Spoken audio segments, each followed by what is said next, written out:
금요일 날 우리 강의하고 있는 데살로니가 교인들에게 바울이 쓴 편지에서 이들이 극한 핍박과 고난을 이겨내고 승리하는 이유가 있다면 그것은 이들이 복음을 받아들여서 보지 못한 예수 그리스도를 뜨겁게 사랑한 사람이 되었기 때문에 이걸 승리할 수 있다고 그렇게 말하였습니다.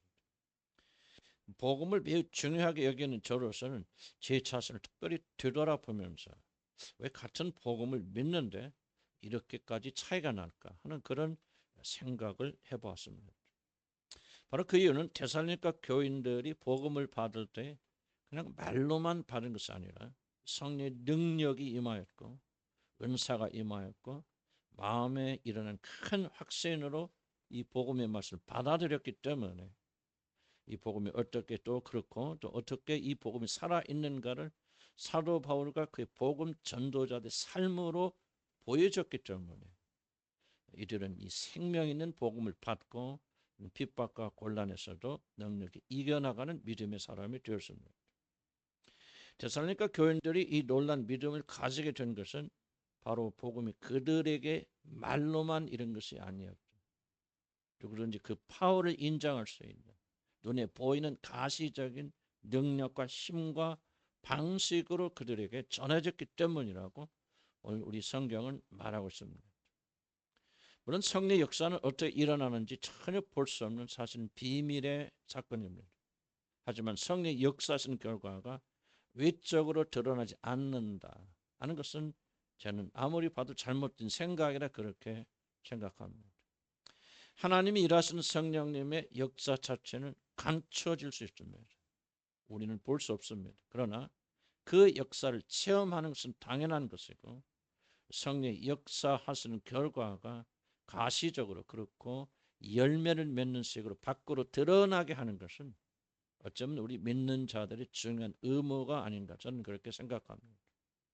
잠언서 25장 2절에 이런 말씀이 있습니다. 이를 숨기는 것은 하나님의 영광이요 이를 밝히 드러내는 것은 왕의 영광이라 그렇게 말씀하시므로 드러나지 않는 하나님의 역사를 드러내는 것 이것은 정말 하나님이 살아계신 역사구나 하나님이 하신 일이라는 사실을 간증하게 하는 것은 우리 성도들의 마땅한 의무다라고 하는 그런 생각을 제가 해봅니다.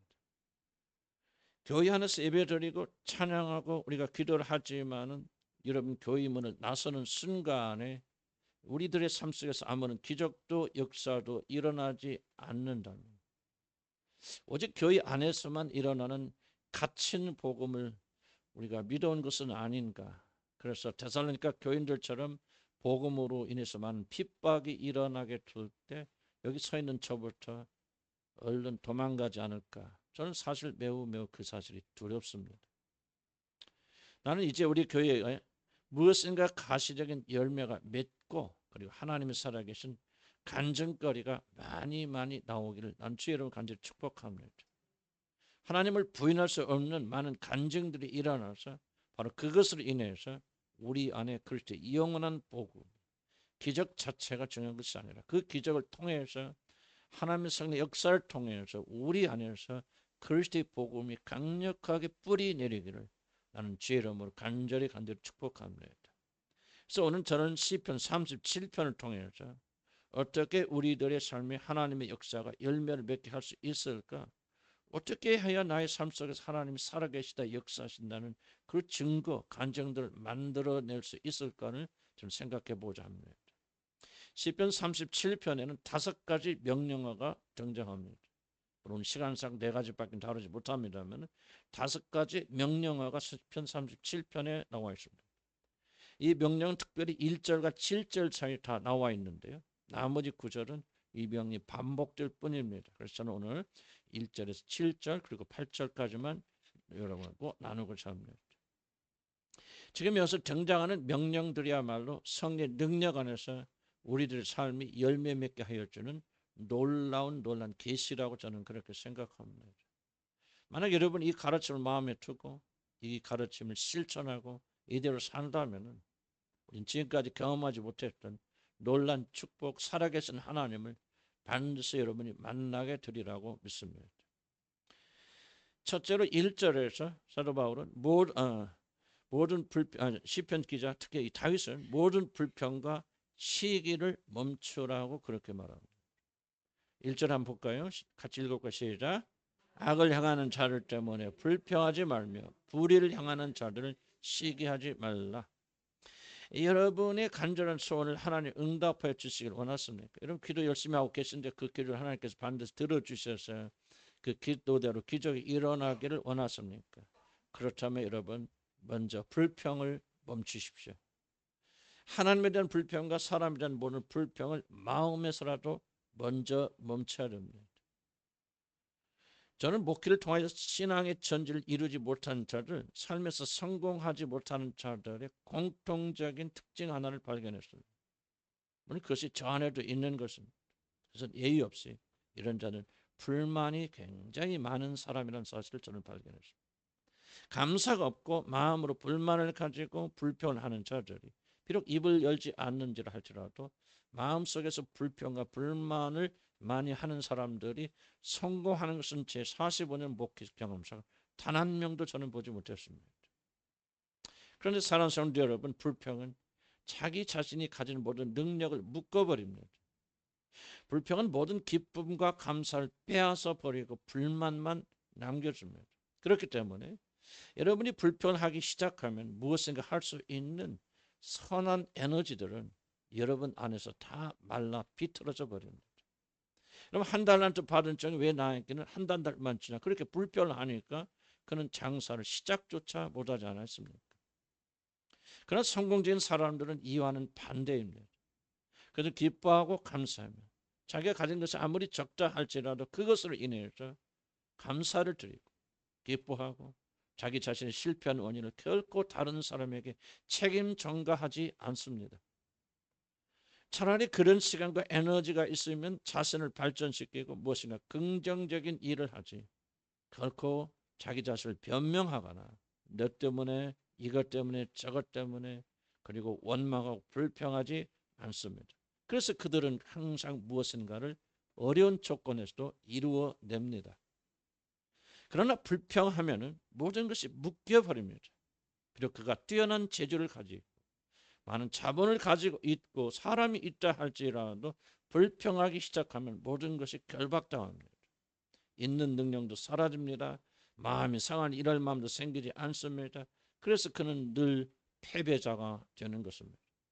사랑하는 성도 여러분, 무엇이라도 여러분이 이루고 싶다 하면은 신앙이 되었든 삶이 되었든 무엇이 됐든지 간에 여러분의 삶의 믿음의 열매를 맺고 싶거든 오늘부터 불평하는 모든 걸 내려놓으시고 불평에 따른 시기와 질투를 버리시기를 주의 이름으로 축복합니다. 입만 열면 불평하는 모든 습관을 우리가 바꿔버려야 됩니다. 아무리 우리가 기도하고 열심히 철야 금식하여도 하나님이 정해진 습관에 따라 행하지 않는다면 절대로 우리는 열매 맺을 수 없을 것입니다. 그런데 불평에 대한 아주 중요한 사실 하나가 우리가 있습니다. 불평을 없애려면 꼭 우리가 건너야 되는 하나의 강이 있습니다. 이것은 이 불평에서는 벗어나려면 우리는 먼저 인생은 매우 매우 불공평하다는 사실을 여러분 받아들여야 됩니다. 사단이 다스리는 이 세상을 모든 것이 불공정합니다. 모든 것이 정의대로 절대로 돌아가지 않습니다. 그러나 우리는 새 출발하려면 열매를 맺으려면 이것을 부인하거나 뒤집으려고 하지 말고 반드시 이 사실을 받아들여야 됩니다. 현실을 받아들여야 됩니다. 세상 공평하지 않은데 나는 머리도 좋지 않고 부모에게 물려받은 재산도 없고 성격도 좋은 것은 아니고 그렇게 부인하지 말고 그냥 그 사실을 받아들이시기 바랍니다. 세상은 절대로 공평하지 않습니다. 양심적인 사람, 열심히 노력하는 사람이 성공하는 것이 아닙니다. 도리어 비윤리적이고 악한 자들이 성공하는 것이 이 세상입니다. 그런 세상을 여러분 받아들이시기 바랍니다. 여러분 사단이 다스리는 이 세상에서 어떤 선을 기대하시겠습니까? 이 세상은 그저 그런 동네입니다. 불공평합니다. 모든 것이 엉망진창입니다. 우리들이 이 세상에 사는 동안 이 사실을 부인하려고 헛된 에너지를 쓰지 마시고 세상은 그런 곳이구나. 불공평한 곳이구나. 하는 것을 받아들이기 바랍니다. 여러분 억울해 한다고 그것 때문에 분통 터지고 억울해 한다고 또 세상에 대해서 욕을 한다고 여러분 이 세상은 절대로 변하지 않습니다. 이 세상은 여러분 생각하는 것처럼 그렇게 넉넉한 것이 아닙니다. 세상은 변하지 않는 강력한 구조를 가지고 있고 그 원리 중에 하나가 불공평입니다. 그런데 지금 질문이 바로 이것입니다. 이 불쌍하고 공평하지 못한 이 세상에 사는 하나님의 백성들이 공평하지 않은 세상에서 불공평함을 보면서 시기나 질투나 분노로 여러분의 소중한 시간을 허비하시겠습니까? 그렇지 않으면 세상의 그런 불공평함을 받아들이고 하나님의 방식으로 새로운 삶을 출발하시겠습니까? 그럼 축구 시합을 하는데 심판이 매우 불공평하게 경기를 진행하는 그런 심판을 만났다고 합시다. 그러면 여러분 우리가 이번에 우리 이 경기를 담당할 심판 너무 불공평하니까 자 오늘 모든 게임을 포기하자 하고 기권하시겠습니까? 비록 그런 사람이라 할지라도 최선을 다하겠습니까? 바로 우리는 진지하게 고민하고 그리고 우리는 진지하게 선택해야 됩니다. 이전의 말씀은 무엇을 하기 전에 먼저 불평을 멈추라고 그렇게 명령합니다. 세상이 공평하지 못함을 받아들이고 대신 그런 세상에서 우리들은 어떻게 하나님의 자녀답게 살 것인가를 생각하시기를 나는 주의 이름으로 간절히 축복합니다. 불공평한 세상을 바로 잡으려고 발버둥치거나 또는 그런 세상에 대해서 원망하고 불평하는 시간과 에너지가 있다 하면은 그런 불공평한 세상에서 어떻게 내가 창조적으로 살 것인가를 거기에 시간과 에너지를 드리는 것이 지혜로운 일이라는 그런 뜻입니다. 그럼 달리기 선수는 출발선에 서서 몸을 풀고 오직 잘 달릴 생각만 하고 준비를 합니다.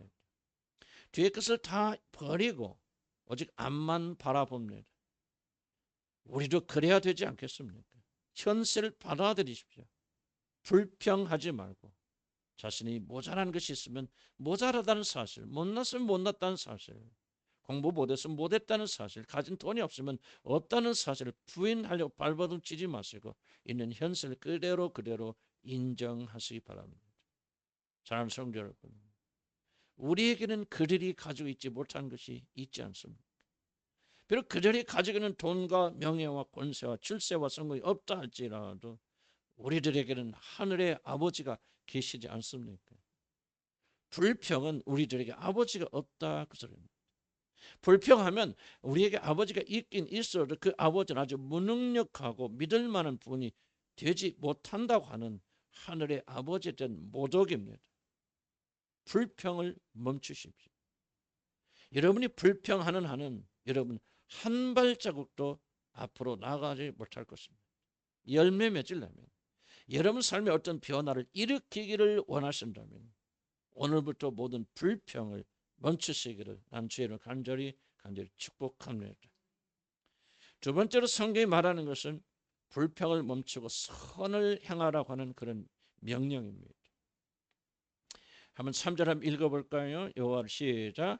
여호와를 의뢰하고 선을 행하라. 땅에 머무는 동안 그의 성취를 먹을거리로 삼을지어다 말합니다. 하나님은 불평하신 대신 선을 행하라, 열심히 일하라 그렇게 말씀하십니다. 그런데 우리는 이 선을 행하라는 말을 4절에 나오는 우리 마음의 소원이라는 말과 대조해서 생각해야 됩니다. 다른 뜻입니다.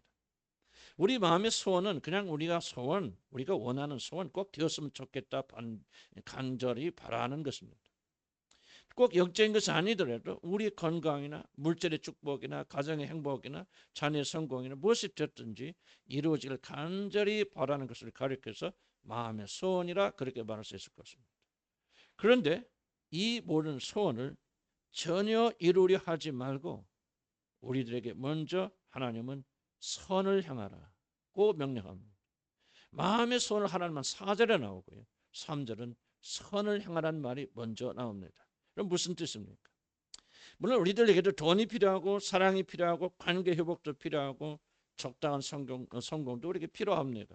그러나 성경이 말하는 것은 우리들이 하나님의 역사를 바란다면 그러한 것들이 결코 맨 앞에 와서는 안 된다고 하는 순서를 우리에게 가르쳐주고 계십니다.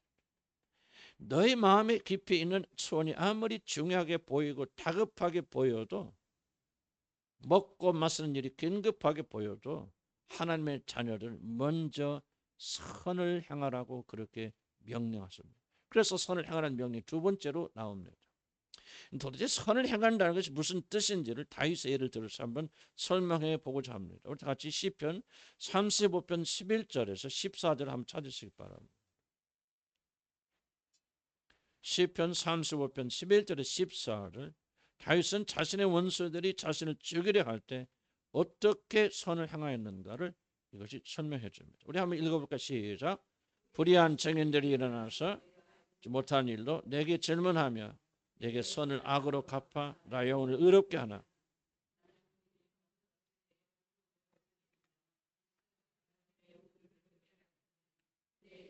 내 품으로 돌아왔도다. 내가 나의 친구와 형제에게 행함같이 그들에게 행하였으며 내가 몸을 굽히고 슬퍼하기를 어머니를 곡함같이 하였도다.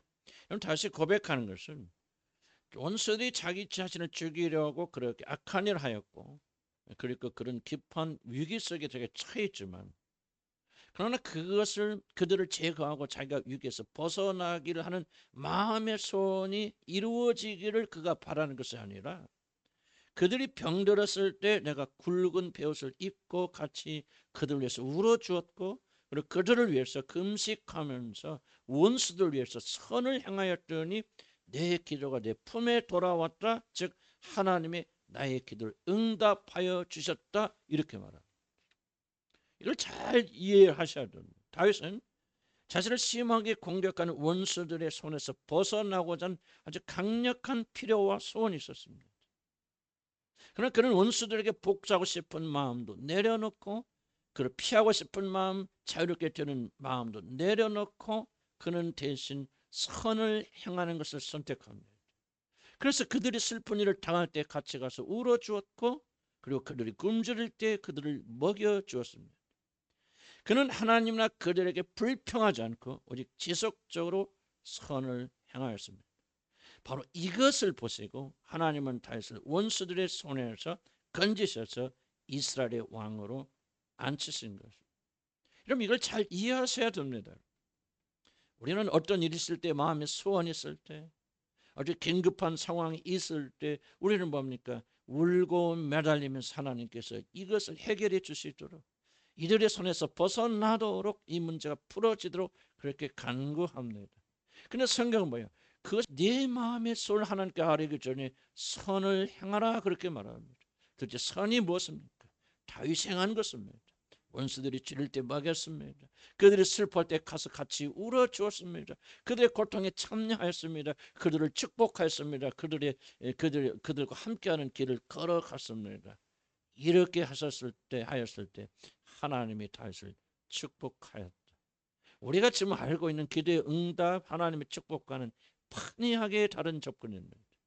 오늘 우리들의 실패는 무엇이냐면 바로 우리들의 식으로 축복을 추구하지 하나님이 가르친 방식으로 추구하지 않는다는 것입니다. 그래서 우리가 마음의 소원을 이루는 잠시 미뤄두고 너희들은 먼저 선을 행하라 그렇게 명령하십니다. 이런 질문을 던질 수 있습니다. 아니 요즘 같은 세상에 그렇게 순진하게 살면 누가 밥을 먹여줍니까? 그래서 성경 본문은 여호와를 의뢰하고 선을 행하라 그렇게, 그냥 선을 행하라 그렇게 말하는 여호와를 의뢰하고 선을 행하라. 하나님이 이 모든 것을 돌보시니 너는 염려하지 말고 하나님 기뻐하신 선을 행하라 그 말입니다. 내가 책임질게. 내가 다 이루어줄게. 네가 걱정 근심하는 거 내가 다 이루어 놓을 테니 너는 염려하지 말고 내 뜻에 따라 선을 행하라. 그리하면 너희 모든 소원을 이루려 말씀하시는 겁니다.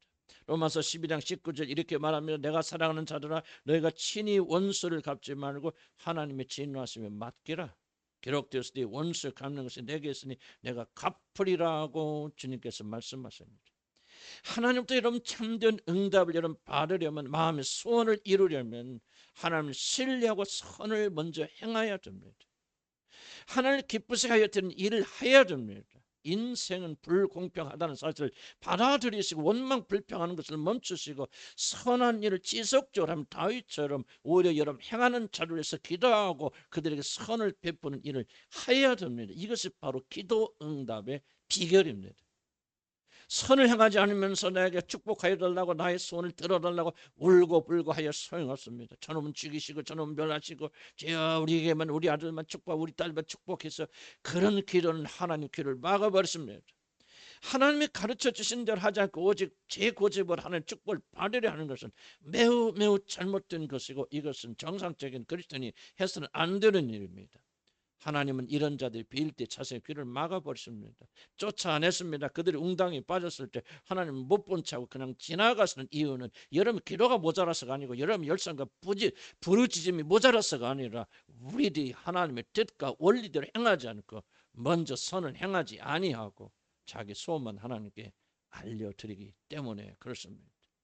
마음에 소원은 있거든 하나님의 축복을 바라거든 사랑하는 성도 여러분 기도하기 전에 먼저 선한 일을 줄기차게 하시기를 나는 주님을 간절히 축복합니다. 우선순위를 바꾸시기 바랍니다. 다른 자들을 원수같이 미워하다가 어려울 때 나를 건져달라고 하나님께 그렇게 매달리지 마시기 바랍니다. 하나님 뜻과는 반대되는 방향으로 나가다가 여러분의 발등에 둘이 떨어지면 와서 철회하고 금식하지 않기를 난 주님을 간절히 축복합니다. 내 필요가 아니라 다른 자들의 필요를 먼저 살피시고 다윗처럼 그들을 섬기십시오. 선을 지속하십시오. 때가 되면 하나님께서 여러분을 높이실 것입니다. 물론 이 일은 결코 쉬운 일이 아닙니다. 우리 모두에게는 꼭 이루어지기를 간절히 바라는 소원이 있습니다. 그러한 것들이 어떤 때는 우리 생사를 결정지을 만큼 중요한 때고 긴박할 때도 있습니다. 그러나 이 모든 걸 제껴놓고 하나님이 기뻐하신 선을 행한다는 것은 말처럼 쉬운 일은 아닙니다. 그럴 때 무엇이 필요합니까? 바로 하나님을 의뢰하는 것, 신뢰하는 것이 필요합니다. 내가 간절히 바라는 소원을 내려놓고 하나님이 기뻐하신 일을 할 때 하나님은 나의 모든 필요를 돌보신다는 강한 신뢰가 필요합니다. 내가 내 필요가 있지만 다 내려놓고 포기하고 하나님의 뜻에 순종하는 기쁘신 일을 할 때 하나님은 반드시 나를 돌보실 것이라는 이 사실 하나님을 신뢰하고 의뢰하는 것. 그래서 성경은 이렇게 말합니다. 여호와를 의뢰하고 선을 행하라. 우리가 하나님 없다면 우리를 돌보시는 하나님 없다면 우리가 어떻게 그렇게 선을 행할 수 있겠습니까? 우리가 어떻게 우리를 포기할 수 있겠습니까? 그러나 하나님을 믿고 신뢰해서 이런 포기하게 될 때 하나님께서 여러분의 마음의 소원을 이루어 주실 것입니다. 내가 모든 것을 돌볼 테니 너는 나를 믿고 선을 행하라는 그런 뜻입니다. 그런데 성경은 이 말을 하면서 하나님의 성신을 너희 먹을거리로 삼으라고 좀 이해하기 쉽지 않은 그런 말을 합니다. 이 말은 내가 원하는 것을 내려놓고 선을 행하는 일에 열심일 때 과연 하나님 나를 돌보실까 나의 필요를 채우실까 하는 염려가 될 때마다 하나님의 성실하심을 기억하면서 거기에서 힘을 얻어 선을 꾸준히 행하라 그런 뜻입니다. 하늘의 하나님은 성실하게 자신의 약속을 지키시는 분이십니다. 그래서 그러한 분을 믿고 먼저 하나님 기뻐하신 일을 하면 하나님께서 반드시 자기가 약속하신 그대로 여러분의 마음의 소원을 이루어 주실 것입니다. 먼저 그 나라와 그 의를 구하라. 그리하면 이 모든 것을 너에게 더하시리라. 그렇게 약속하셨습니다.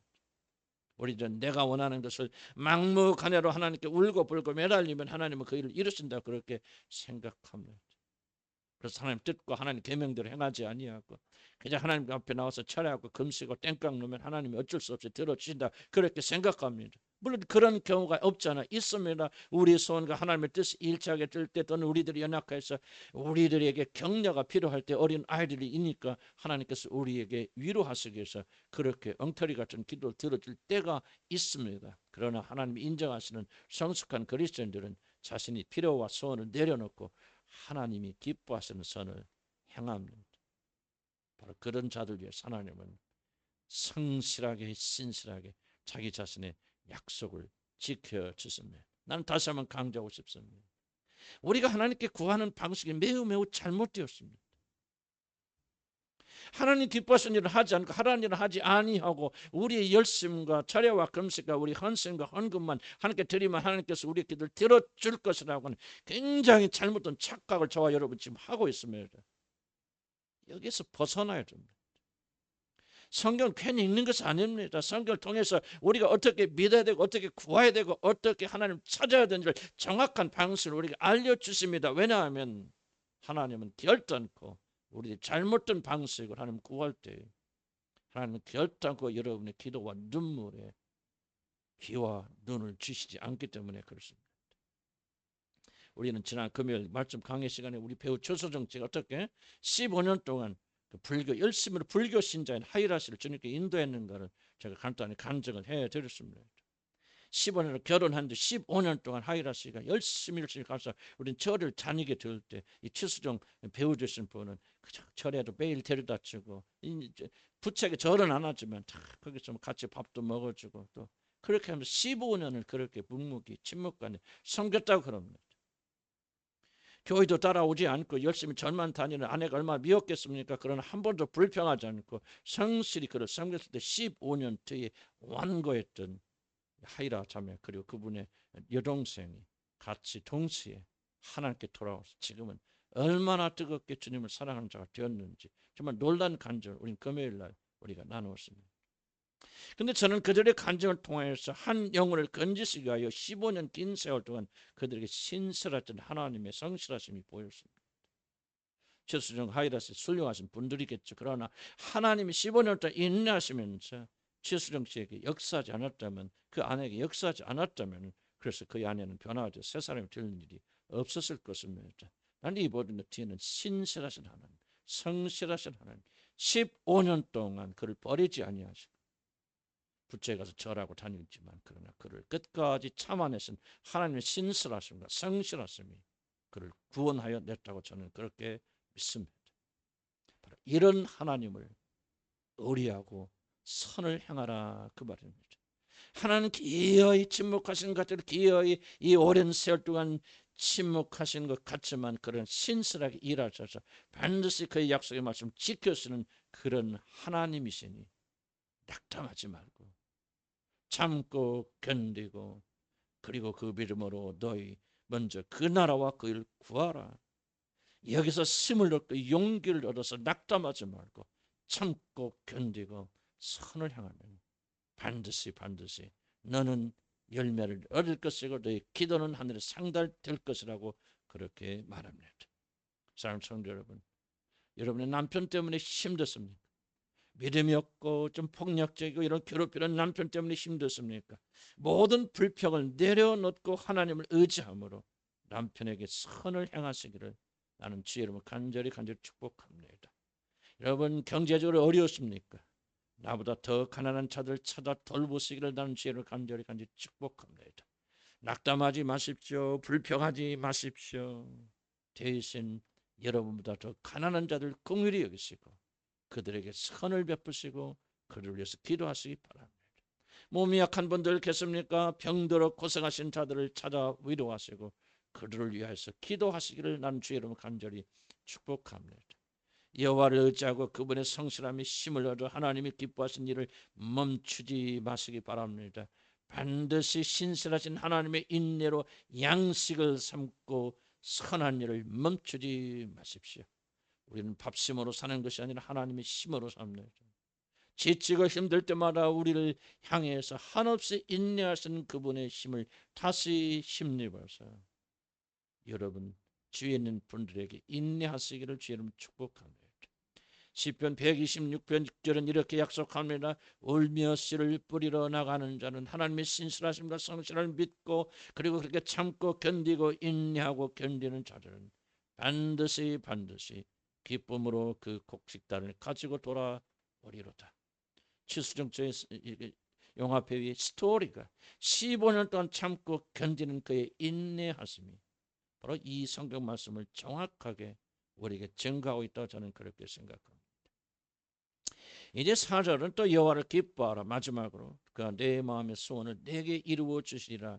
그렇게 세 번째 명령합니다. 네 번째 명령과 겹쳐서 제가 말씀드리겠습니다. 불평을 멈추고 성실하게 선한 일을 하는 자는 이제 하나님을 모아야 된다. 기대하여야 됩니다. 주 여호와를 기뻐하라는 4절의 말씀은 내 마음의 소원을 내게 이루시라고 믿으며 기뻐하라는 말과 연결되는 말입니다. 무슨 뜻입니까? 모든 불평을 버리고 자신의 소원이 아니라 하나님이 기뻐하시는 일을 묵묵히 하는 자들의 선한 소원을 하나님은 반드시 들어주시기 때문에 우리는 그러한 하나님을 기뻐해야 된다라고 하는 그런 뜻입니다. 그렇기 때문에 하나님을 기뻐한다는 말은 문맥상 하나님의 응답을 믿고 기대한다는 말과 똑같습니다. 바로 여기에 우리에게 아주 중요한 가르침 하나가 있습니다. 많은 자들의 기도와 소원을 하나님께 들어주지 않는 이유들이 있는데 그 이들 중 하나는 우리들이 자신의 소원이 이루어질 바라기를 하나 열심히 기도하긴 하나 이상하게도 정말 신비하게도 우리들이 그것을 기대하지 않는다는 사실입니다. 아마도 대부분의 사람들은 내 소원이 이루어지는 것은 불가능한 일이야, 절대로 하나님 내 기도를 들으실 리가 없어, 그렇게 열심히 기도하면서도 마음으로는 그렇게 믿고 있기 때문이 아닌가, 저는 그렇게 생각합니다. 우리들의 기도가 응답되지 않고 우리들의 소원이 이루어지지 않는 이유, 숨어있는 이유가 있다면 그건 열심히 부족해서 아니고 울부짖음이 부르짖음이 부족해서 아니고 기도는 하긴 하지만은 그 기도가 응답될 것을 전혀 기대하지 않습니다. 기도하고 잊어버립니다. 기도했다는 사실을 내로 만족하지 그 기도가 반드시 응답될 것을 기대하면서 기뻐하면서 그 응답을 주실 하나님을 즐거워하지 않습니다. 오늘 4절의 말씀이 그 하나님을 즐거워하라, 너의 기도에 응답해서 이루어질 것을 기대하고 기다리면서 그 하나님을 즐거워하라고 4절에서 우리에게 말씀하시는 것입니다. 기도는 하지만 우리들의 무의식은 철저하게 믿지를 않습니다. 믿고 의심하지 않으면 반드시 이루리라 약속하셨는데 우리들은 우리들의 소원이 이루어질 것을 전혀 믿지 않으니까 기대하지 않습니다. 물론 우리들이 믿기만 하면 모든 것이 자동적으로 그렇게 된다는 그런 어떤 마술적인 믿음을 지금 말하고 있는 것은 아닙니다. 이것이 의미하는 것은 우리들이 믿지 아니하면은 하나님도 역사하실 수 없다는 사실을 오늘 말하는 것입니다. 예수님의 고향인 가버나움 사람들이 그랬습니다. 그들이 예수를 믿지 아니므로 하나님께서 직접 내려오셔서 그들에게 놀라운 역사와 기적을 베풀어 주시려 하였지만 그들이 예수를 믿지 아니하므로 주님은 기적을 행하실 수 없었다고 성경이 그렇게 말합니다. 히브리서 3장 19절 이렇게 말합니다. 이로 보건대 그들이 믿지 아니함으로 능히 들어가지 못한 것이라. 왜 가나안에 들어가지 못했습니까? 왜 하나님 나라에 들어가지 못했습니까? 왜 놀란 열매를 갖지 못했습니까? 그들이 믿지 아니함으로, 믿지 못하면 하나님의 놀란 축복의 영역에 들어갈 수 없습니다. 굳게 믿지 않으면 굳게 설 수 없다고 성경이 말합니다. 로마서 11장 20절 이렇게 말합니다. 옳도다 그들은 믿지 아니함으로 꺾이고 너는 믿음으로 섰느니라. 높은 마음을 품지 말고 도리어 두려워하라. 믿지 않으면 꺾입니다. 믿는 자들만이 설 수 있습니다. 다시 한번 말하자면 하나님을 기뻐한다는 말은 하나님의 응답을 기대한다는 말입니다. 우리들이 지 뜻대로 모든 불평과 시기와 싸움을 멈추고 신실하게 선한 일을 인내 가운데 하게 된다면 하나님은 반드시 나의 소원을 들어주실 것이라는 사실을 믿고 그리고 그 일이 이루어질 것을 기대하여야 됩니다. 기대는 무엇입니까? 기대는 믿음의 표현입니다. 내가 이것을 믿노라고 강하게 오는 이 이유적인 감정이 무엇이냐? 그것이 바로 기대하는 것입니다. 만약 믿지 않는다면, 하나님의 응답을 기대조차 하지 않는다면 하나님은 그 어떤 기적을 베푸실 수 없습니다. 우리가 울고불고 아무리 떨고 아무리 믿음이 있으나 그렇게 하지만은 기대하지 않는다면 하나님은 아무런 기적도 여러분에게 베풀어 줄 수가 없습니다. 그러므로 우리는 반드시 기대해야 됩니다. 그 기대를 이루실 주님을 기뻐하고 즐거워해야 됩니다. 하나님이 자신의 기도와 마음의 소원을 들으실 것을 생각하며 즐거워해야 됩니다. 천망이 올 때도 여호와 하나님이 자신의 손을 이루어 줄 것을 믿으면서 즐거워하고 기뻐해야 됩니다. 빌립보서 1장 6절에서 사도 바울이 뭐라고 말합니까? 너희 안에서 착한 일을 시작하신 이가 그리스도 예수의 날까지 이루실 것을 우리는 확신하노라 하면서 그리스도 예수가 그들의 삶에서 이루실 것을 기대하지 않았습니까? 기쁨은 오직 확신이 넘칠 때만 주어집니다. 그분이 반드시 이루실 것이죠.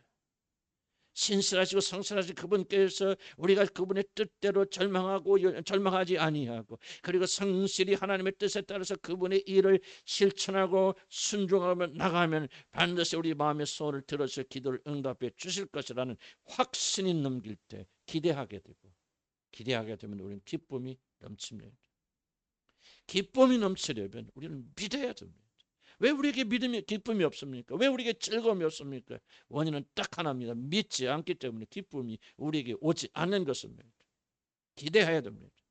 하나님 말씀대로 순종하면 그분의 약속대로 반드시 우리를 돌보실 거라는 확신에 넘쳐야 됩니다.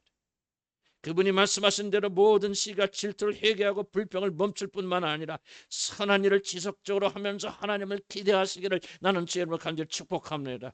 반드시 그의 말씀대로 이루어 주실 것이다. 내 마음의 소원을 들어 주실 것이다. 그분이 반드시 내 기도를 들어주실 것을 바라며 기뻐한다면 하나님 반드시 그분이 정하신 때에 여러분의 모든 소원을 이루어 주실 것입니다. 어떻게 그 일을 하실지, 어떻게 내 소원을 이루실지 우리는 모르지만 이 모든 길을 전능하신 주님께 맡기시기 바랍니다. 내가 하면 안 됩니다. 내가 하면 부족합니다. 실패할 수밖에 없습니다. 가능성이 전혀 없습니다. 그러나 전능하신 하나님의 이 사실을 맡기게 될 때 그분이 능히 이 일을 하실 것입니다.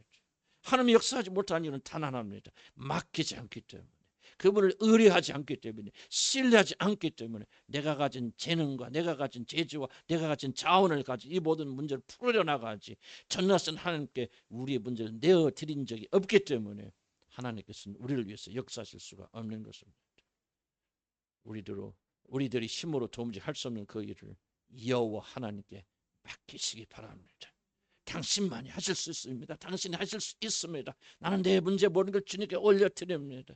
나는 오늘부터 좀 쉴랍니다. 나는 오늘부터 평안을 누리려고 합니다. 하나님 내 모든 문제를 가지고 가시고, 그리고 하나님께서 이 모든 문제를 해결하여 주십시오 하고 하나님께 맡길 때 그분 가장 놀란 방식으로 우리의 모든 문제를 해결해 주실 것입니다.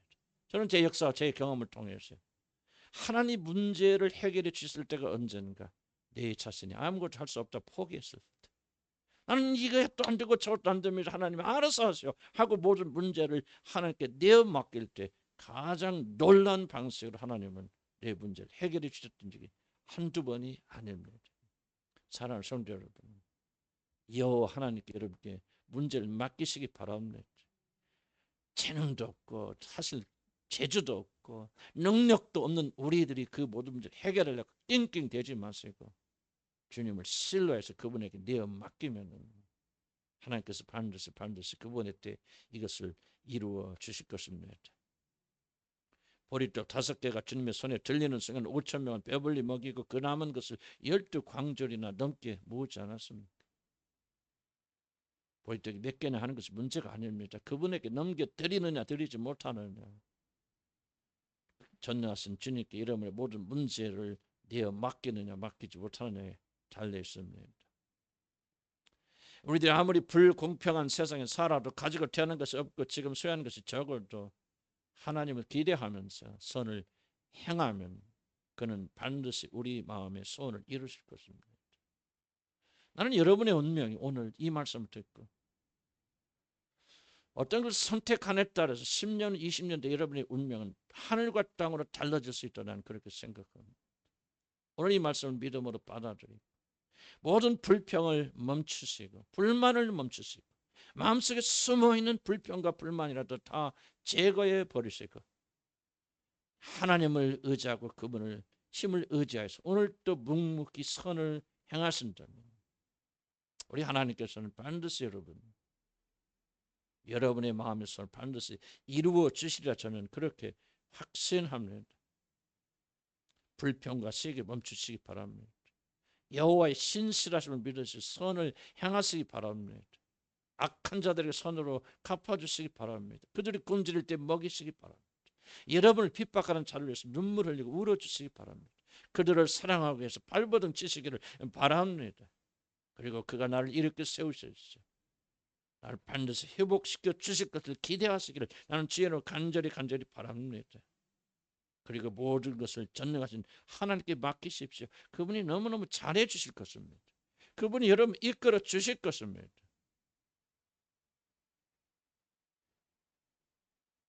그분이 우리가 할 수 있는 모든 것을 다 해 주시리라 그렇게 믿습니다.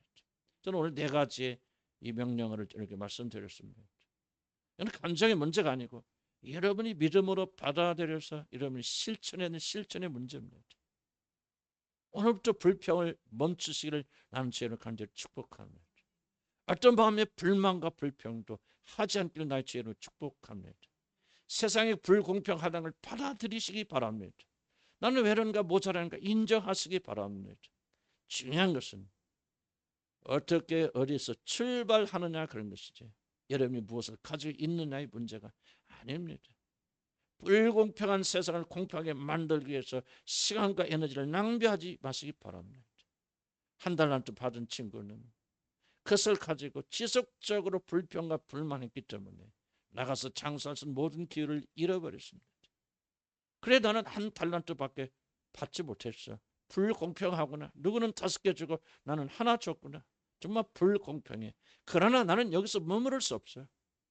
나는 여기서 끝날 수 없어. 나는 이 하나를 가지고 무엇인가 열심히 나는 최선을 다할 거야 하고 그가 만약 뛰어나갔더라면 우리는 전혀 다른 스토리를 오늘 듣고 있었을 것입니다.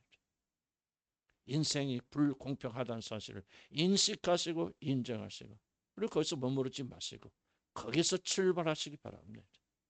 거기서 출발하시면 우리는 멋있는 결과를 얻을 수 있다는 그렇게 생각합니다. 여호와를 신뢰하시기 바랍니다. 그분께서 가장 좋은 것으로 인도하여 주시며 그렇게 선행을 하게 될 때 하나님이 여러분의 삶을 책임져 주실 줄로 믿습니다. 그렇게 될 때 우리는 승리하는 자가 되고 우리 삶에 열매 맺는 자들이 될 줄로 믿습니다. 기도하십시다.